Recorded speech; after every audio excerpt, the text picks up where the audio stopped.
continent of Moana Nui. And I always wondered when as a young kid, you watch the Olympics, right? You see those 5 circles. You get all the continents and say, well, what about us? It tells you something about the Eurocentric view of the world.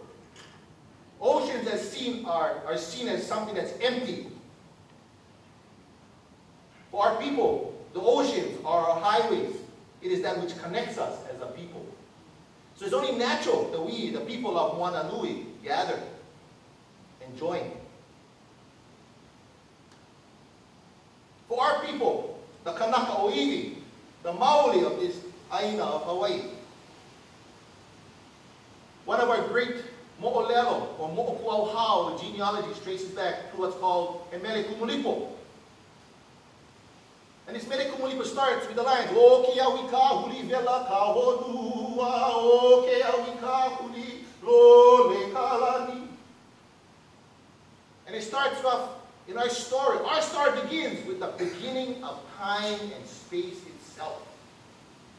In the beginning of the beginning, when time and space itself began to turn, and the earthly bodies, the celestial, are born. And in this Kumulipa, they are all our ancient ancestors. We, the common Kanaka today, go back to Po, to the very beginning of time itself. See, that says something about our consciousness as a people. We didn't begin in 1776. We're an ancient people. And in fact, if you were to study DNA today, you'd find the Pacific peoples, in fact, represent some of the most ancient peoples that walked out of Africa as the original people. We also happen to be, quite interesting enough, some of those youngest people that came out of that area also. So what a wonderful mix of people that we are. We're ancient, but we're very new. And the Kumulipa also tells us in the first wa,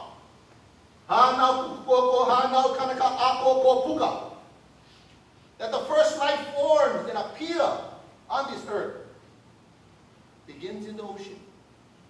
Moana Nui. These Western scientists just figured it out not too long ago. But our people, as ancient wisdom, understood this. Even you, when you watch, CNN, and you have NASA and all those guys flying all over the, different planets, they're always looking for water. But our people understood that life begins in the ocean. The ocean is our beginning, is our foundation, is what unites us.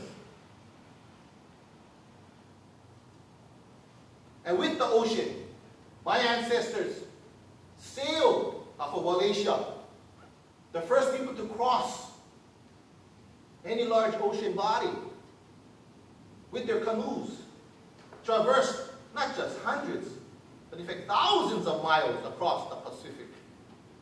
And 2,000 years ago, some of our first kupuna landed in these islands. This is while, of course, Europeans, for the most part, were still living in caves and thinking the earth were flat.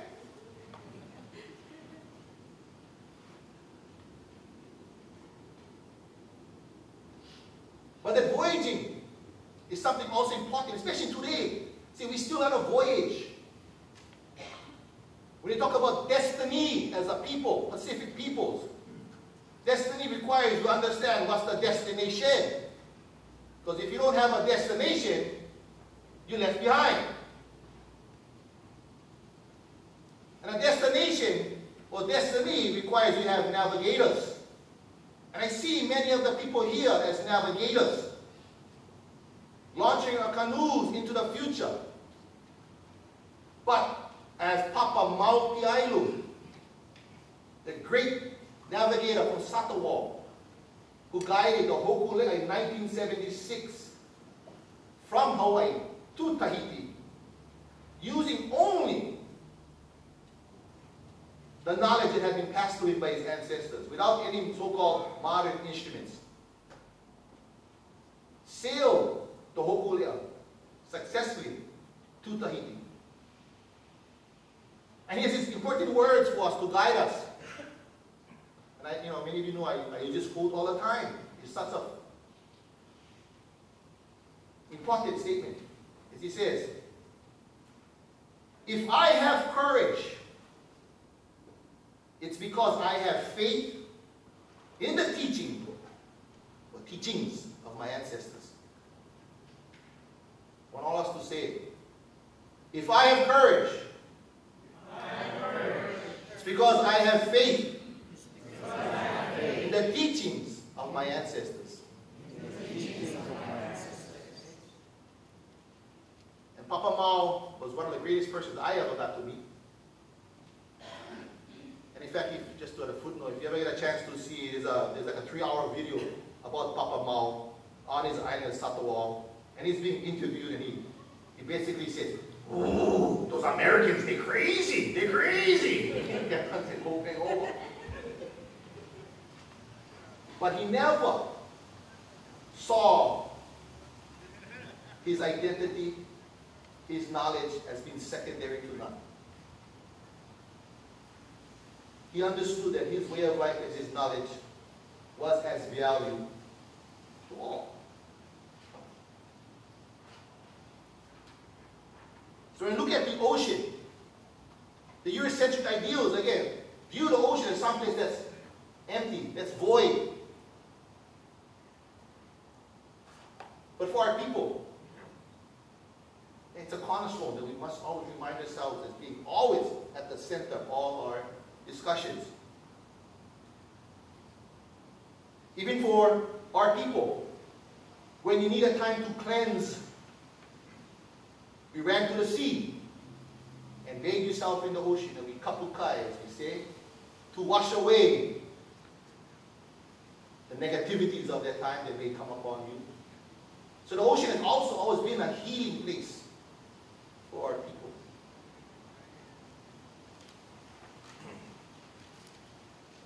Now, in regards to what I want to talk about also with this particular conference, I'm also reminded by the words of the great voice, Malcolm X. And this is an organizing effort. That's what we're here for. And Malcolm X said, the biggest mistake in organizing, sorry, I gotta go back to my topic. The biggest mistake has been trying to organize a sleeping people. You have to first wake them up to their humanity, to their heritage, and then you get action.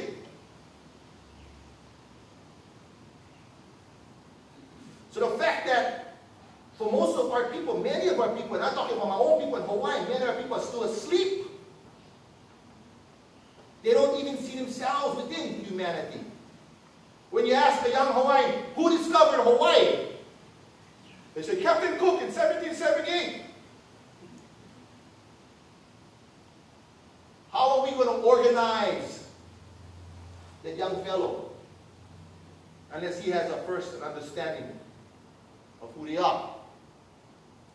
And I think it's an important element as we discuss issues here, especially for Native peoples and indigenous peoples within the Pacific. As the great voice of Dr. Moana Nui Trask taught us, and I was a student of hers, and she said, you know, Aina isn't or doesn't equal real estate. Now the word Aina in Hawaiian, as we all know in Hawaii, Aina is what? That which feeds us, that which sustains us, gives us life. This land is something we stand on. That's Aina. Aina is a cultural concept. So is real estate. They're one and the same. You see, because organizations like APEC, they don't talk the language of Aina. They're talking the language of real estate. So in our discussions, if we get caught up in talking about the world ideology such as real estate, you see, we already got caught up in the wrong game. We have to at all times remember the importance of talking about our future, or talking about our lives or our concerns with the understanding of what Aina is. They're not one and the same thing. And that's why, again, the importance of understanding the culture interpretation and knowledge of self. See, ethnic cleansing isn't just violence. That's the first part.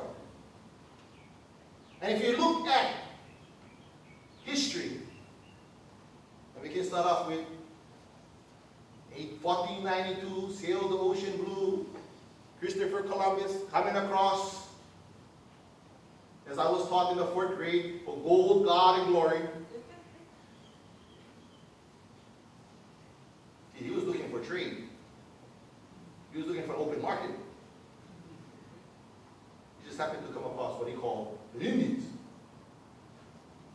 And he wanted gold. And when he found no gold, he brutalized and annihilated it. And if you don't know that history, that's something you should understand. And then he said, so this is free trade. Well, with about 40 men, you can subdue all of them and enslave them. And so began the slave trade in the Americas. Mahalo to Christopher Columbus. And that manifested itself in more violence across the Americas. We're not hundreds or thousands, but millions of people were annihilated in a genocidal fashion. See, that's red, white, and blue, apple pie, turkey, as America can be. That mentality later on moved itself from the Americas, of course, into the Pacific.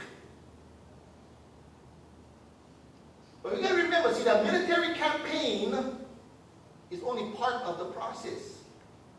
Along comes with that, of course, the economic benefits for the few.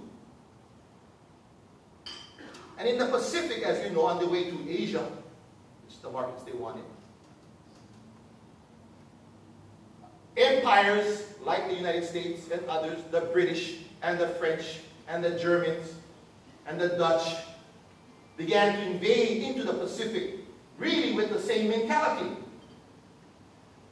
Sad to say, that mentality never ended. See, part of the story or miseducation that has come upon us, of course, is that somehow that was in the past. But we can look at places like Inuatok, Rongelap, Bikini. This is about 50, 40, 50 years ago. This is post-World War II. This is after Hitler. Pacific Islanders. Ethnic cleansing. Moved off their islands. Islands destroyed.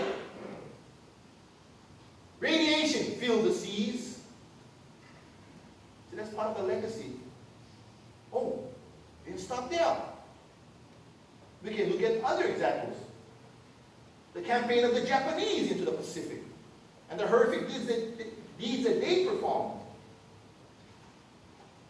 We can look at the French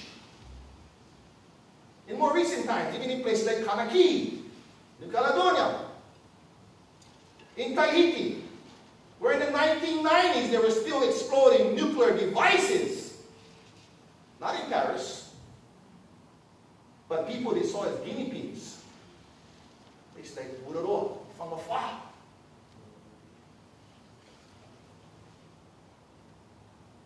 Now, while this is all going on, at the same time, you see the economic vultures and hitmen and those folks all working in the same mannerism. See, one doesn't go on with the other. So for me, when I look at an institution like APEC, I always understand as powerful as a nuclear device was, and that same mentality which would determine from a place like way out in France to the other side of the world to detonate a bomb, that same kind of compassion is also in place in their economic policies. They're one and the same. They're one and the same mentality. Manifest destiny is a sickness. It's based upon a supremacy. It's based upon this idea that might is right. It's based upon the idea of inequality. It's based upon the idea I can take what I like. It's based upon the idea I can rape the earth. I can pillage the native resources. And the more sickening part of it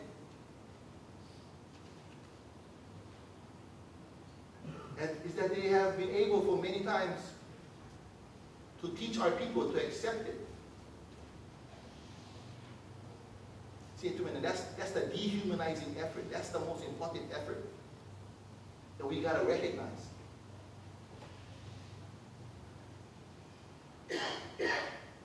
Empire building.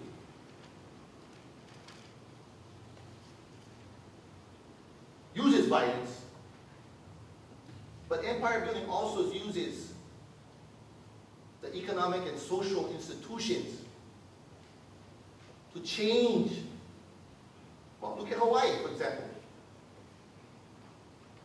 When Captain Chook came, in honor of Waipuna regime, as he said, Captain Chook came in 1778, and roughly a low estimate, maybe 400,000 natives living here.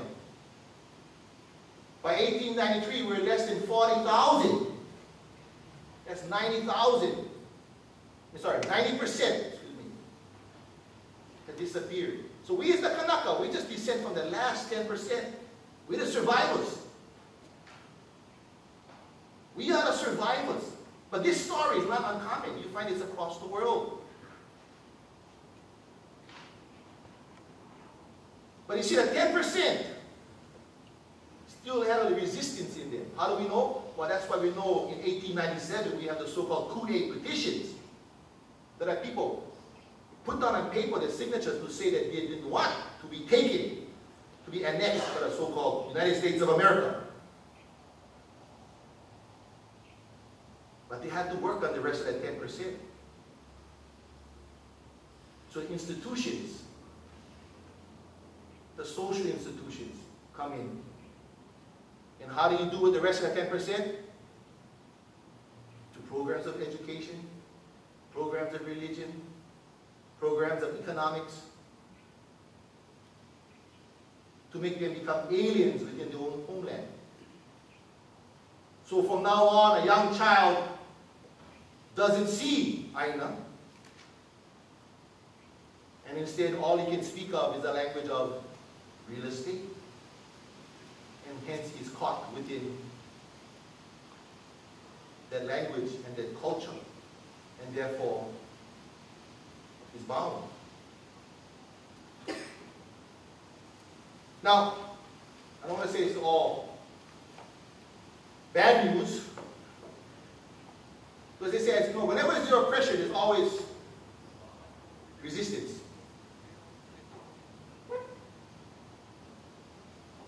Yeah, where there's smoke, there's fire. And a place like Hawaii, to hold this first conference, Moana Nui, to me, I find it very, very important. There's no place in the world that's as militarized, occupied, touricized, commercialized, and there's other eyes as Hawaii. You know, when they're out in Iraq looking for the so-called weapons of mass destruction, they're here. But yet, even with this, in the face of all that they have on us, look at APEC. Look at what's going on in Waikiki right now. With all that security and all that power might that they have, the good news, we're still here. And I say, if that's the best they get, man, we get them licked already. You know the saying, the strongest swimmers swim in the roughest seas. The strongest swimmers swim in the roughest seas. So that tells me something about our people and our people. We can be inundated. I mean, you cannot find, if you turn on the news, look at the propaganda, look at the educational system, look at the financial rewards, and yet we still resist. See, that's the hope. And resistance is built upon knowledge.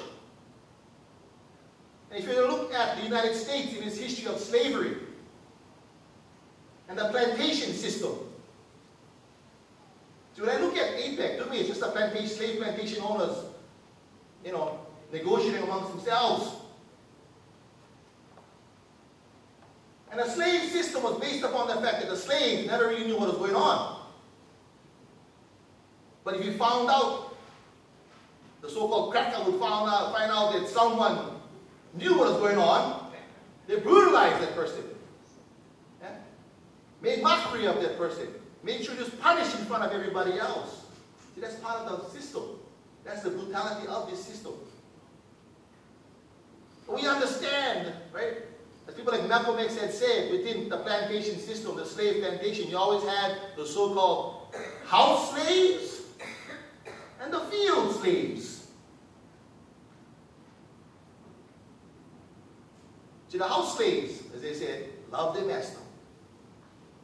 They want to live next to the master. They're happy to be the master's friend. But the field slave, he's looking to ways to burn down that plantation. He's looking for ways to escape off of that plantation. And so when I look at all of us here, and you have important names like Harriet Tubman, brave woman. And I see we have Harriet Tubmans here. See, I like people like Nat Turner, personally. But we may have some Nat Turners here who by any means necessary want to turn over this plantation. Because we understand if APEC, and I know one of the discussion, people are talking a discussion, we should be invited to APEC, perhaps. But again, it's like looking, if you have plantation owners, are you looking to become a plantation owner yourself? Or are you looking to burn down that plantation? See, that's the question I ask. That saying, yeah? From the seed grows a tree. And from that seed, if APEC is that seed, from the very beginning, we, the people of the Pacific,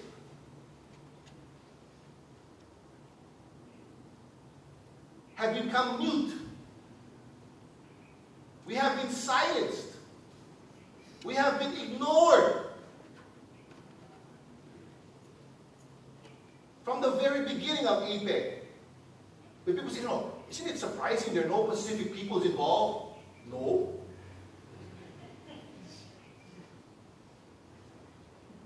It's not surprising.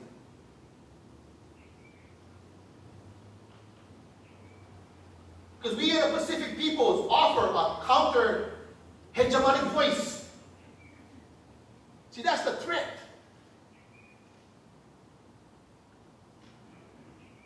And for Hawaiians, we have the saying, aloha aina. Aloha aina, to love the land, to honor the land, to have compassion for the land. That's very different from, can I invest to take some of your natural resources?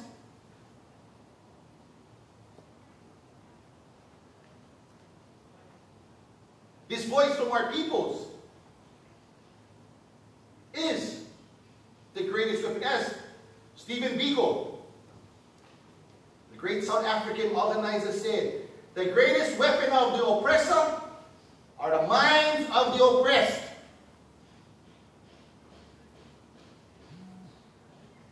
The greatest weapon of the oppressor are the minds of the oppressed. Which also tells you a free mind is also the most dangerous weapon against the oppressor.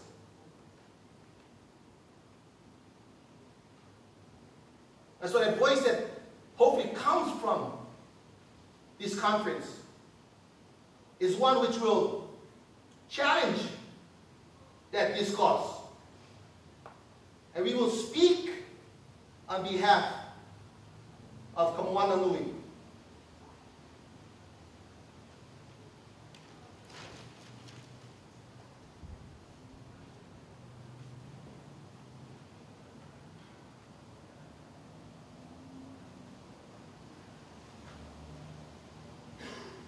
And in simple terms,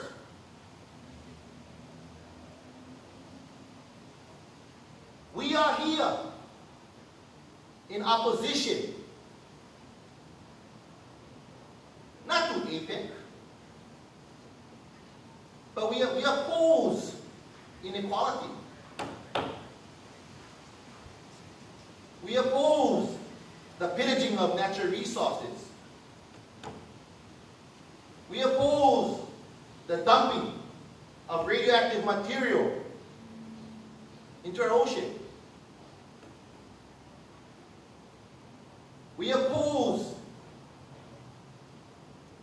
programs which look to limit the rights of the common worker. And it's for that reason that we are here. Let's see that. You know, I'll get 3 pages left. I'm going to have to skip now. So, let me just end with this. You know, I have a very famous mele called Mele Aipohaku.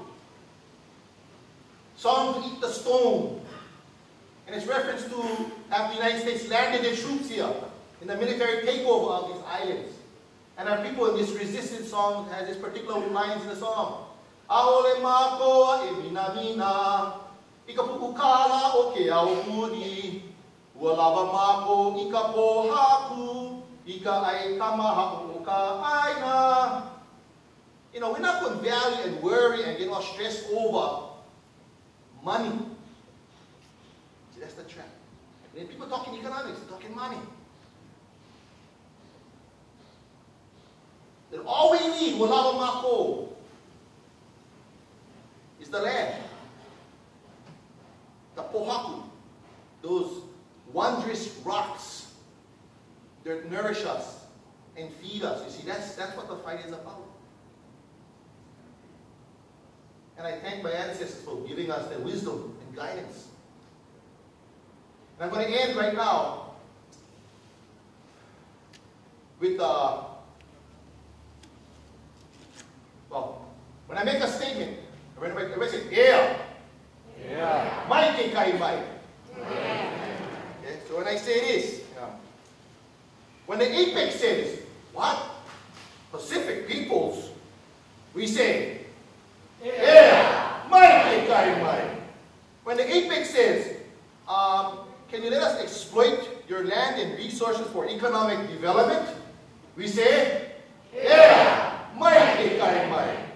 When APEC says self-determination, decolonization, deoccupation, we say, yeah, when APEC says militarism, nuclear weapons are good for the economy, we say, yeah, when APEC says real estate speculation and natural resource privatization are good for you, we say, yeah, and last of all, when APEC says the Pacific now belongs to those 21 countries listed, we say, yeah, aloha aina oia iko.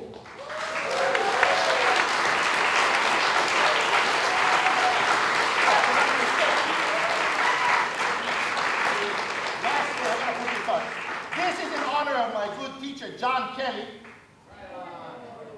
I found this shirt. I thought of John Kelly.